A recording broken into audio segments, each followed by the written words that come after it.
Cadeia inicia essa edição destacando a onda de atentados contra o transporte público que vem ocorrendo em Mato Grosso. Em menos de um mês, 12 ônibus foram queimados em 3 cidades aqui no estado. O último caso aconteceu nesta madrugada na cidade de Sorriso. 4 ônibus escolares foram incendiados no pátio da prefeitura municipal. No local estavam outros 45 ônibus escolares que serão utilizados para o transporte de alunos em linhas urbanas e rurais. Nós começamos com essa onda de ataque ao patrimônio público e privado em Sinop.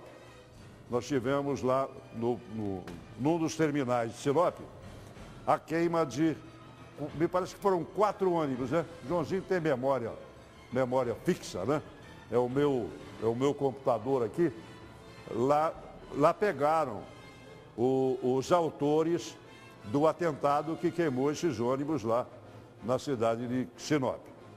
Passados os dias, nós tivemos uma queima de ônibus também no pátio lá da prefeitura de Peixoto de Azevedo. Aí em Peixoto queimaram ônibus escolares e também da saúde.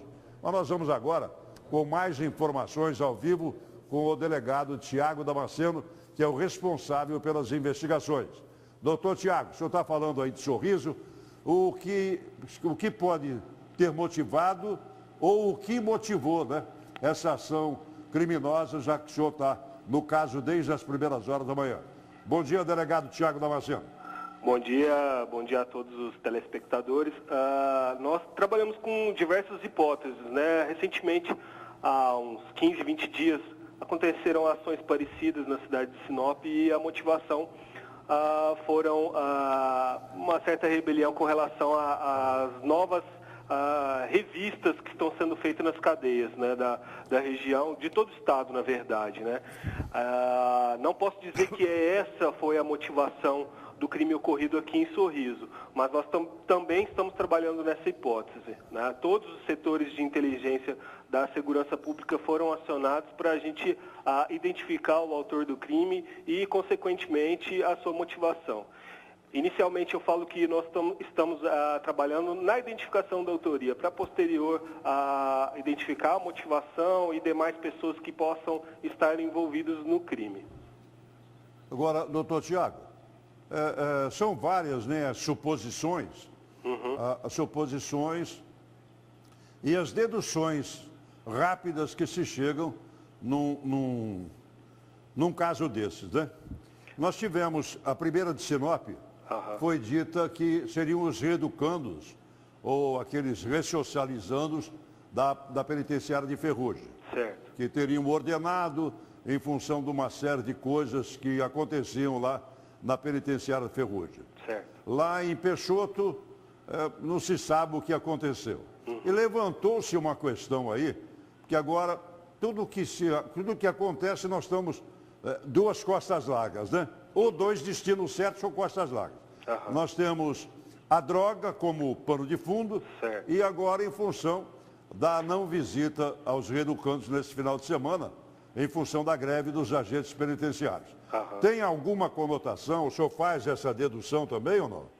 Então, é lógico que essa é a nossa primeira suspeita, né? A suspeita inicial. E que por haver já esse movimento, essa paralisação durante esse final de semana, que gerou sim uma certa insatisfação com os detentos, a questão do novo método de revista, né, dos familiares, isso trouxe uma insatisfação com os detentos. Então, isso é uma vertente natural da polícia para que a gente investigue essa hipótese. Mas, como eu disse, outras hipóteses também estão sendo investigadas, como o caso de um vandalismo gratuito que, infelizmente, a gente vê corriqueiramente acontecendo, né? Não vejo muitos caminhos a serem seguidos, a não ser o vandalismo gratuito ou a questão realmente voltada à situação recente aí dos presídios. Mas, como eu disse, primeiro nós temos que identificar o autor do crime. Não vai adiantar a gente ficar cogitando qual que é a motivação sem a gente conseguir realmente prender o autor do delito.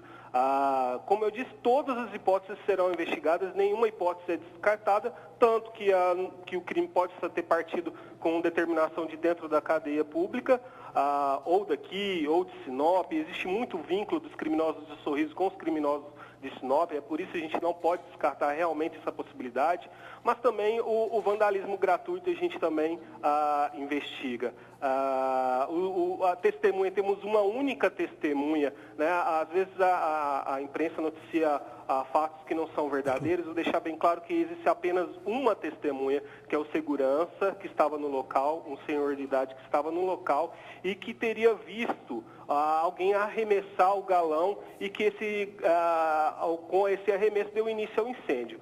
Existem algumas contradições com relação ao depoimento dessa testemunha e com relação à perícia, que já me passou preliminarmente o que de fato teria ocorrido. Segundo a perícia, é pouco provável que esse incêndio tenha acontecido dessa maneira.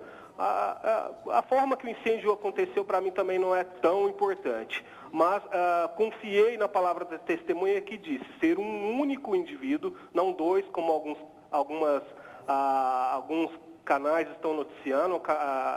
Apenas uma pessoa foi vista numa motocicleta de pequeno porte, uma motocicleta de cor clara. É a informação que nós temos. Nós estamos buscando a identificação através dos postos de combustíveis, câmeras de segurança de toda a região. Essa testemunha me informou o caminho que foi seguido pelo suposto autor do crime. Então nós estamos aí rastreando as câmeras de segurança para tentar identificá-lo. Há notícias também, a gente não pode dizer nem que sim, nem que não, né? Uhum. Tudo só depois de uma intensa fiscalização, uma intensa, com a sua equipe de perícia, um intenso trabalho para ir profundamente nesse caso. Certo. Mas há prisão de alguém portando droga?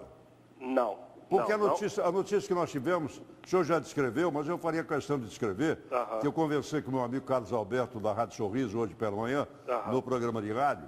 Ele disse que foi ateado fogo numa garrafa PET, que já foi atirada como um coquetel Molotov, numa bis, de uma moto simples, né? Que parou atrás desse estacionamento de veículos aí. Certo. Há fundamento nisso? Então, em partes, se foi coquetel Molotov, a gente não pode dizer. A perícia apreendeu um galão que estava com combustível, não estava mais, mas foi usado para carregar combustível.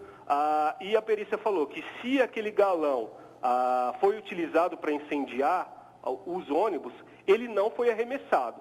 Mas pode ter sido arremessado outro vasilhame, né, e que a perícia não conseguiu coletar. Então a gente não pode dar certeza se foi coquetel Molotov, se foi o galão que a perícia apreendeu no local que foi utilizado. Aparentemente, e tudo isso são informações preliminares, como você mesmo disse, né, não há uma certeza.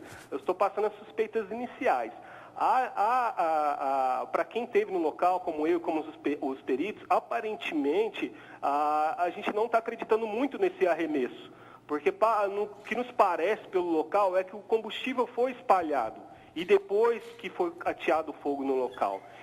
E que essa pessoa pode ter tido acesso ao pátio de alguma maneira, o vigia não viu e depois ateou, porque espalhou em uma grande parte do veículo e não tem sinais pela grade de que ele teria partido, o fogo teria iniciado da grade da maneira que foi noticiado pela testemunha. Mas o que eu quero até reafirmar é que eu estou confiando na testemunha com relação ao fato dele ter visto uma única pessoa sair numa motocicleta de pequeno porte de cor clara. Isso daí que está dando início às nossas investigações. Conversei bastante com a testemunha a respeito da versão que lhe foi apresentada, que nos foi apresentado.